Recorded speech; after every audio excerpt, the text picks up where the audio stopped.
விஎஃப்எக்ஸ்க்கு வருவோம். என்னன்னா lyric video அப்படின்னா முன்னாடிலாம் வந்து ரொம்ப இனிஷியல் ஸ்டேஜில் வந்து இந்த லிரிக் வீடியோ கான்செப்ட்லாம் கிடையாது. பாட்டு சேனலில் Isaiaruvi, Sun Music, Jaya Music இந்த மாதிரி இதெல்லாம் போட்டுருவாங்க. அதுவும் இதில் தான் ரிலீஸ் ஆகும்லாம் இல்லை, அது வரும், அது திடீர்னு பார்த்தா புதுப்பட பாட்டு ஓடிக்கிட்டு இருக்கே அப்படின்ற மாதிரி இருக்கும்.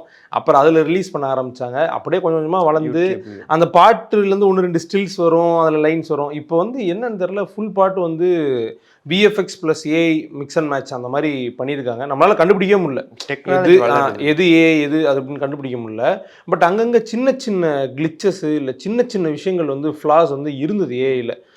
இது அதான் அகைன் ஏஐயா இல்லைனா வந்து தனியாக சிஜி பண்ணியிருக்காங்களான்னு தெரியல. அதில் சின்ன ஃப்ளா இருந்தது. நான் நோட்டீஸ் பண்ணது என்னென்னா, அந்த ஒரு ஒரு ஒரு இது இருக்கும், ஒரு கல் ஒன்று இருக்கும், அதை வந்து விஜய் சார் வந்து இப்படி உடைக்கிற மாதிரி இருக்கும். வேட்டையாரம் படத்தில் இருக்கும், கிட்டத்தட்ட அந்த மாதிரி உடைக்கிற மாதிரி இருக்கும். உடைச்சா உள்ள 4 சப்போர்ட்டுக்கு 4 ராடு வரல, ரீஎன்ஃபோர்ஸ்மெண்ட் வரல, அதுக்குள்ளே கை மாட்டிக்கிட்டு இருக்க மாதிரி இருக்கும் விஎஃப்எக்ஸ். மறுபடியும் வெளியே வரல. ஆனால் கை வந்து இப்படி மேஜிக் மாதிரி உள்ளே விட முடியாதுன்றதுனால அது ஒரு சின்ன ஃப்ளா. இவ்வளோலாம் நீ நோட் பண்ணுவியா அப்படின்னா பண்ணணும்ல. சாட் ஜிபிடில போட்டா கூட அவன் கையை 3 கையை வச்சு கொடுத்துட்றான்.